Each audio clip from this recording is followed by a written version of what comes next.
I started feeling like I was slowly abandoning myself. Not the kind of tired you get after a long day or stress from work. This was exhaustion, like someone was draining the life out of me bit by bit every single day. My name is Catherine. I'm 36 years old and I live in Portland, Oregon. I used to be full of energy.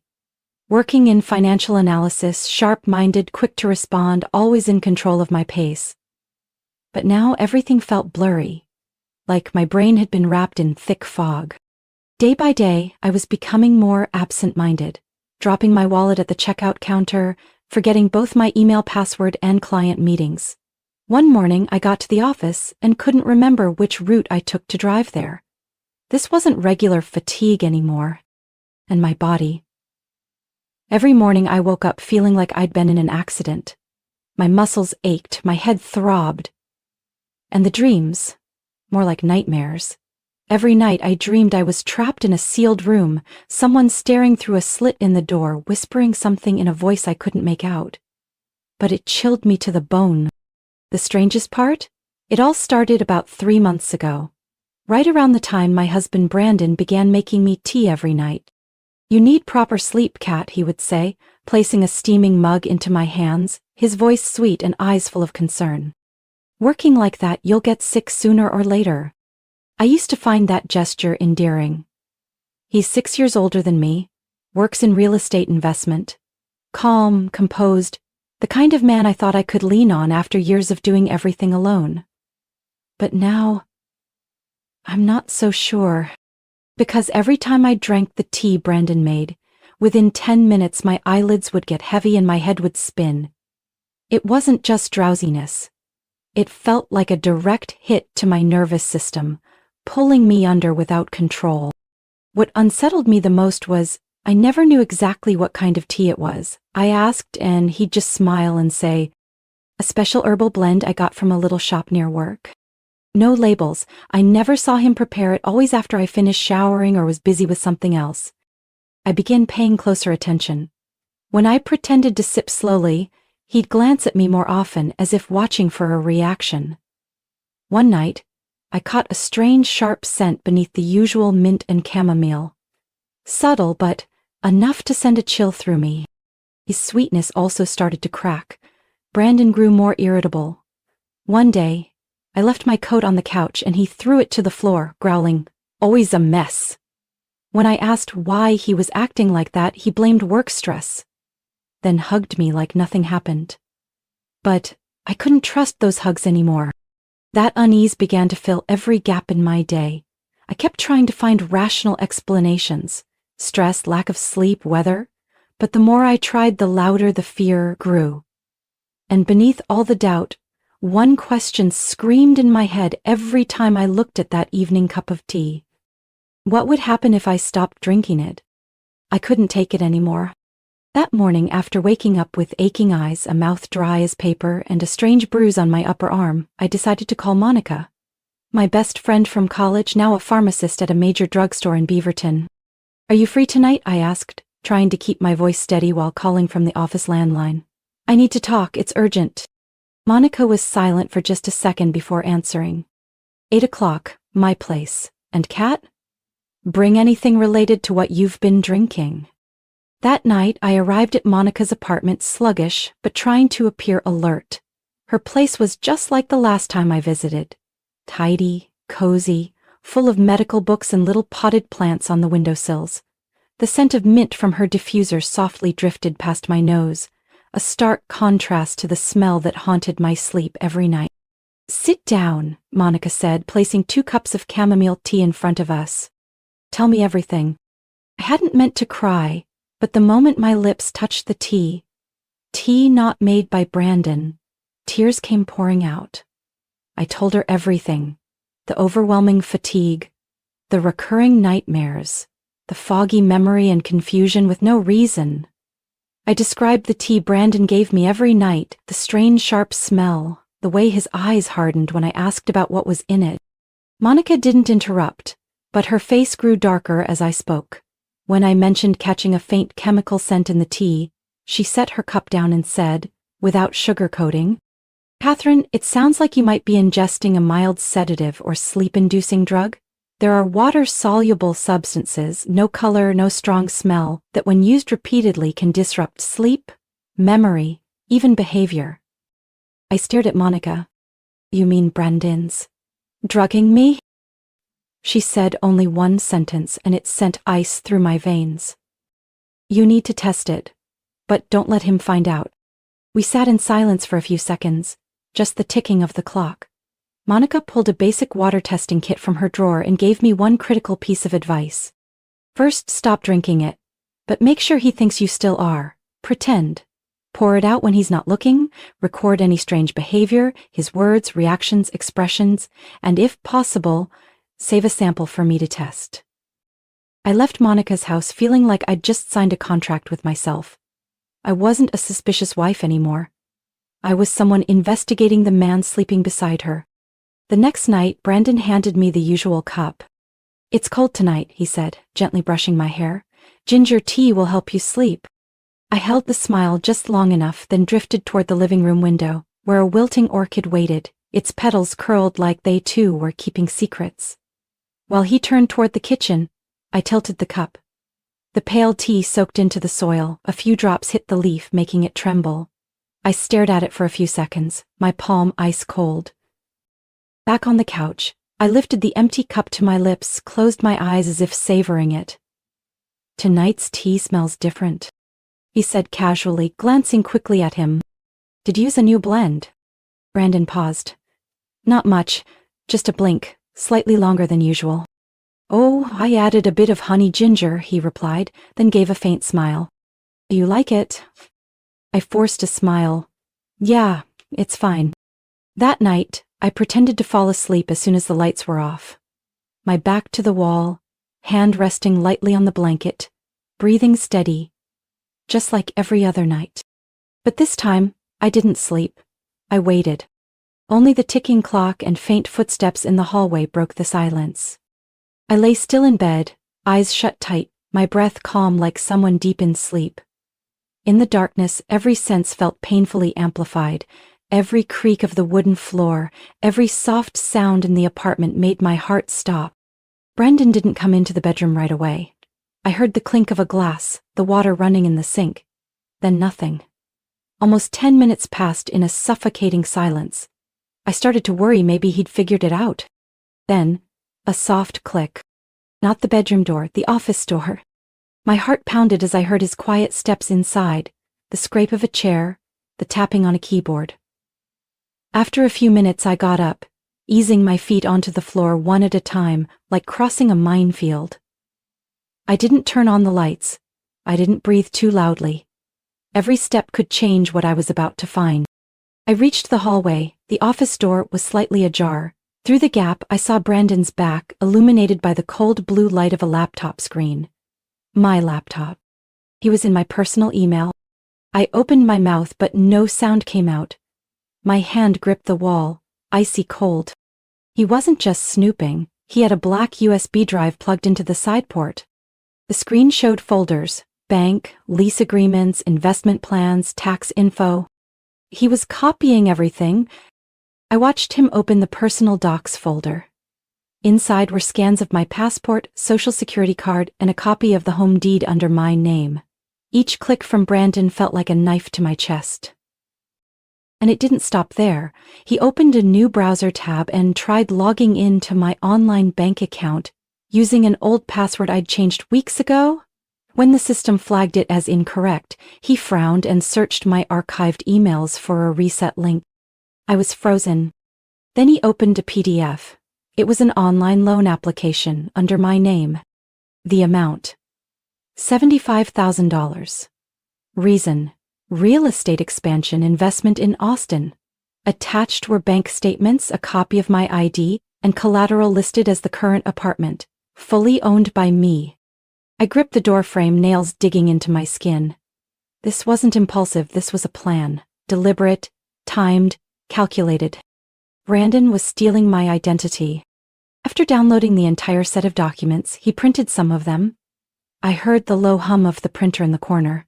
Then he pulled out a brown leather briefcase from the drawer, opened it, and carefully placed each document inside, like he was prepping for a client meeting. Just then, Brandon turned his head. I instantly stepped back, pressing myself against the wall. The hallway motion sensor light didn't turn on. It seemed he didn't notice. A minute later, he shut the office door, turned off the lights, and walked toward the living room. I darted back to bed like a ghost, pulled the blanket over me, eyes shut, breath held. His scent lingered on my shirt as he leaned close to my face. "Sleep tight, sweetheart," he whispered. "Just a few more steps." I nearly broke down. When I heard soft snoring from the living room, Brandon's habit was to sleep on the couch whenever I was too tired. I opened my eyes. The panic was still there, but now it was drowned by a seething rage. Brandon wasn't just poisoning me physically. He was erasing me from my own life. Quietly, methodically, with intent. Every cup of tea, every fake smile, every gentle word was a smokescreen for a monstrous plan. I had to get out. The next morning, I left the apartment before Brandon woke up. No note, no slammed door, just the quiet sound of shoes on the hallway floor. Each one shedding another layer of a love that had long turned hollow. But now there was no room for doubt. I was living with a betrayer, and if I waited any longer, I'd lose everything. I drove straight to the pharmacy where Monica worked. She had just clocked in when she saw me waiting on the sidewalk. My face pale, eyes bloodshot from no sleep. She didn't ask questions. She responded with a slight motion. "Come home with me, now." At her small apartment in Hillsborough, I collapsed at the kitchen table, hands still trembling from chaos. Monica gripped my shoulder. "We're not letting him go any further." 2 hours later, I was at the office of attorney Elliot Sanders, a friend of Monica's who had helped her in a pharmaceutical trademark dispute. His office was on the 8th floor of a glass tower in downtown Portland. The waiting area was minimal and elegant, but I wasn't thinking about aesthetics. All I could feel was the fear of being wiped out, losing everything I'd built. "Ms. Stone, please have a seat," Elliot said, shaking my hand. His voice was deep, firm. Monica filled me in briefly. "Do you have your ID, bank info with you?" I placed everything I had on the table. My passport, the home ownership document under my name, and a copy of my personal credit agreement. Elliot reviewed each page carefully, then began outlining the plan. "The first step," he said. "We need to freeze everything, checking, credit cards, savings." "I'll make the call right now." I immediately handed him my phone. My hands were still trembling. "Step 2, he continued, eyes still on his computer screen. "We'll file an identity theft report with all 3 major credit bureaus, Equifax, Experian, and TransUnion. We'll request a freeze on any loan applications under your name for the next 90 days. He paused and looked at me. "Do you have any photographic evidence? Screenshots, surveillance footage, anything?" I shook my head. "I only saw it with my own eyes last night. But I remember every file he opened, every website, even the name of the USB he used. If necessary, I can write a detailed statement." "Do it," he said. "By the end of the day, I'll file a report with the police classifying this as a major financial fraud case." The crushing weight in my chest finally began to ease. I sat down and wrote out everything, from the first cup of tea to the moment I stood frozen outside the office door. Elliot continued making calls, sending emails, and processing documents with the precision of someone used to handling emergencies. By around 3 p.m., the essential steps were complete. I had frozen all my accounts, updated passwords using a new manager Monica had installed for me, and transferred all original documents to a secure location Elliot had arranged. "From this point on, you're not going back to that apartment alone," he said, leaning back in his chair. "It's best to stay with someone you trust until we have full legal control over the situation. I'm staying at Monica's tonight." His expression eased as he gave a small, approving glance. "Good. Don't let your emotions get in the way. You're doing the right thing." That night, sitting on Monica's small sofa, hugging a soft pillow to my chest, I felt truly safe for the first time in months. Brandon may have been clever, he may have planned every step carefully, but he made one critical miscalculation. I wasn't the same woman he used to manipulate. That evening, while folding laundry in Monica's living room, my phone rang. His name lit up the screen, Brandon. I wasn't surprised. I had been expecting this call all day. My chest tightened as I picked up. Hello? I barely recognized my own voice. Kat? His voice was frantic, shaken. Where are you? I've been calling you all day. Where did you go this morning? What happened?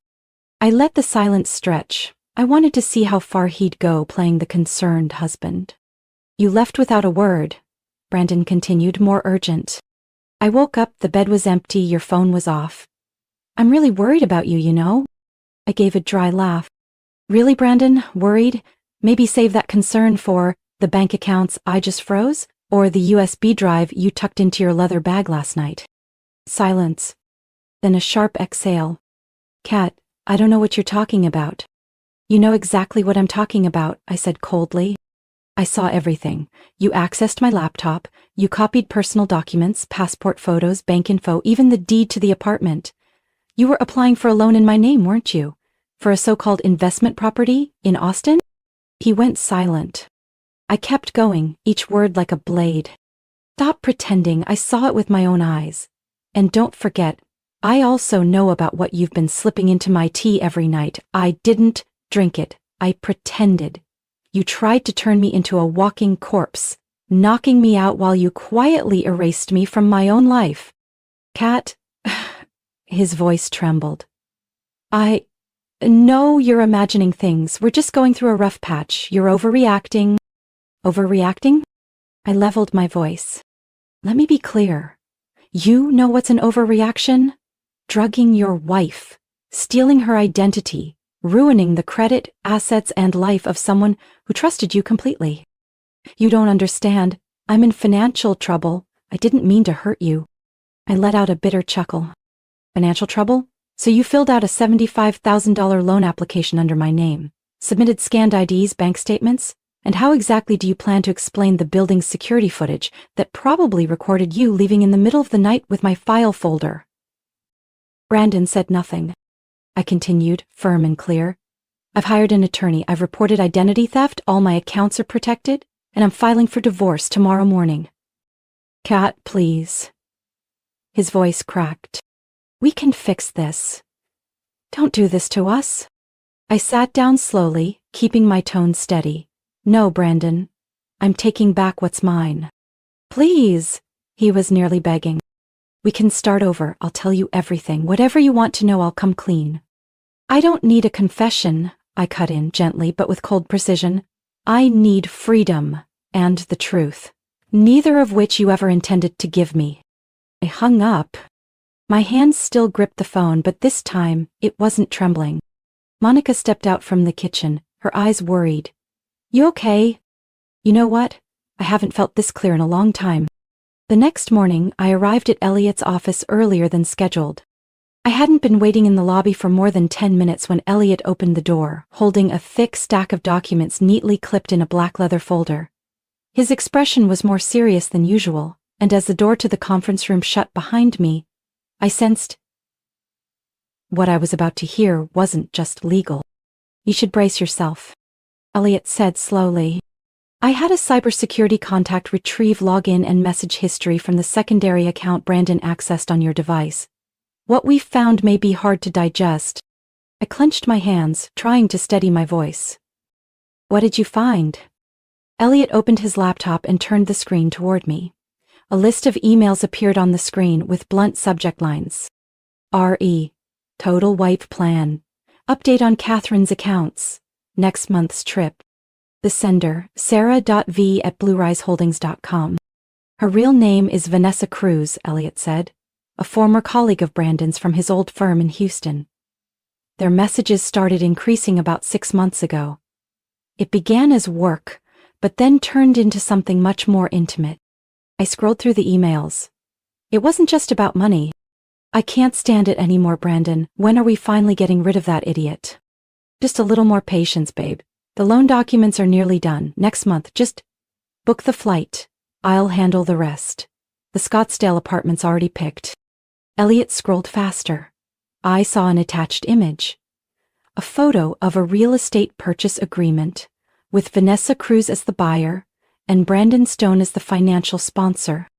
The words blurred. My throat burned. Kat's almost gone. After tea she crashes hard every night. You wouldn't believe how hard it is pretending to be a loving husband. It felt like being punched in the chest. I had my suspicions, but I never imagined he'd reduce me to a tool. A disposable asset. Just that idiot. Elliot's voice softened, as if afraid to break me. They planned to drain every asset under your name, apartment, savings, retirement stocks, and then vanish together, possibly overseas. She even sent sample car photos and apartment interiors she wanted. He showed me an image, a white convertible parked outside a penthouse overlooking sand dunes. Below it, an email from Vanessa. Think this suits me?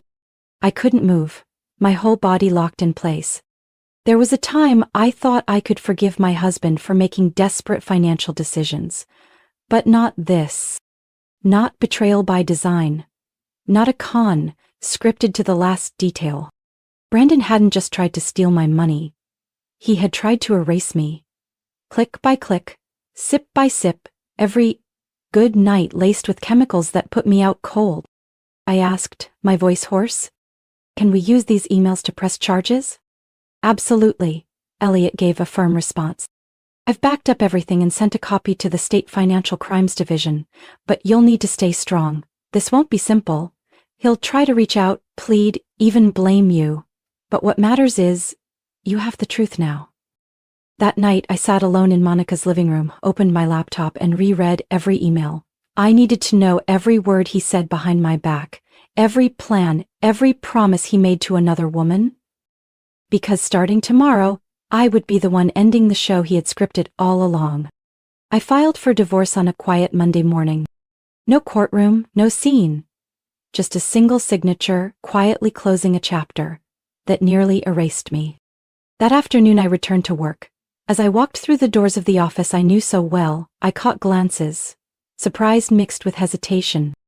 But I didn't care. I hadn't come back to explain. I came back because I never agreed to stay down. Mr. Larson, my department head, paused what he was doing when he saw me. Catherine, I thought you'd be taking more time off, he said, half surprised, half relieved. I need to rebuild from the ground up, I replied. And this is the best place to start. I resumed my role like I'd never left, cleaning up overdue reports, taking on the projects others avoided. The spreadsheets, the data, once exhausting when I lived with Brandon, became grounding again. They gave me shape, order. I began to find my rhythm. A few weeks later, I was invited to a private meeting with upper management. They asked me to lead a strategic team at our new Seattle branch. When I heard it, I didn't feel triumphant. I felt something deeper, something I hadn't felt in a long time. I believed in myself again. I decided to move. The old apartment went up for sale, along with all the distorted memories inside it.